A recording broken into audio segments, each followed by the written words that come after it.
जादुई पुरानी पुस्तक। राज एक उच्च माध्यमिक छात्र अपने गांव में वैकल्पिक पठन के लिए कुछ पुरानी पुस्तकें खोज रहा था। उसने गांव के पुस्तकालय में एक पुरानी और अजीब पुस्तक देखी। इस पुस्तक का नाम था जादुई विद्या का सागर। राज ने पुस्तक को अपने साथ ले जाकर घर आया। रात के समय जब उसने पुस्तक का पहला पन्ना खोला तो उसने एक अजीब सी ध्वनि सुनी। धीरे धीरे उस पुस्तक से जब वह पढ़ने लगा तो वह एक विचित्र स्थिति में पहुंचा। पुस्तक से उधर एक अजीब सा धुआं निकलने लगा और राज को अंधेरे में घेर लिया।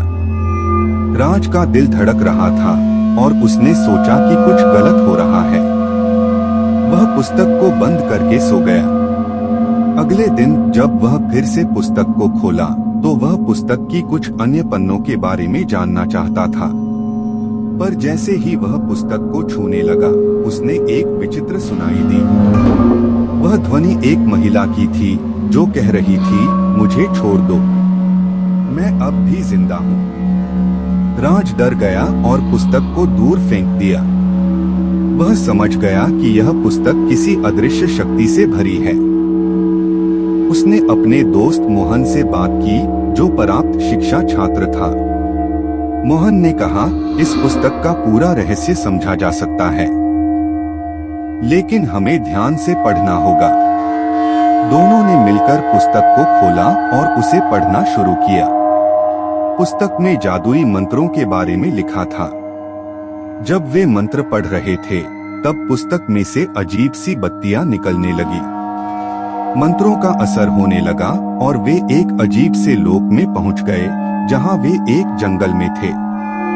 जंगल में एक पुरानी और भूतिया हवेली थी जिसमें एक महिला अकेली रहती थी। वह महिला उन्हें बताई कि वह पुराने समय की रानी थी और उसे एक जादुई मंत्र के कारण इस हालत में रहना पड़ रहा है। राज और मोहन ने उस महिला को मार्गदर्शन के लिए माना और जादुई मंत्र का पाठ किया। धीरे धीरे महिला को उसी जगह की शक्तियों का एहसास हुआ और वह वापस अपने समय में चली गई। राज और मोहन ने अपने समय में वापस आने का जादू किया और वे अपने घर वापस चले गए। पर वहां से जाते समय उन्होंने देखा कि वह पुस्तक अभी भी वहीं खोली पड़ी है और उसमें से एक नया मंत्र सुनाई दे रहा है।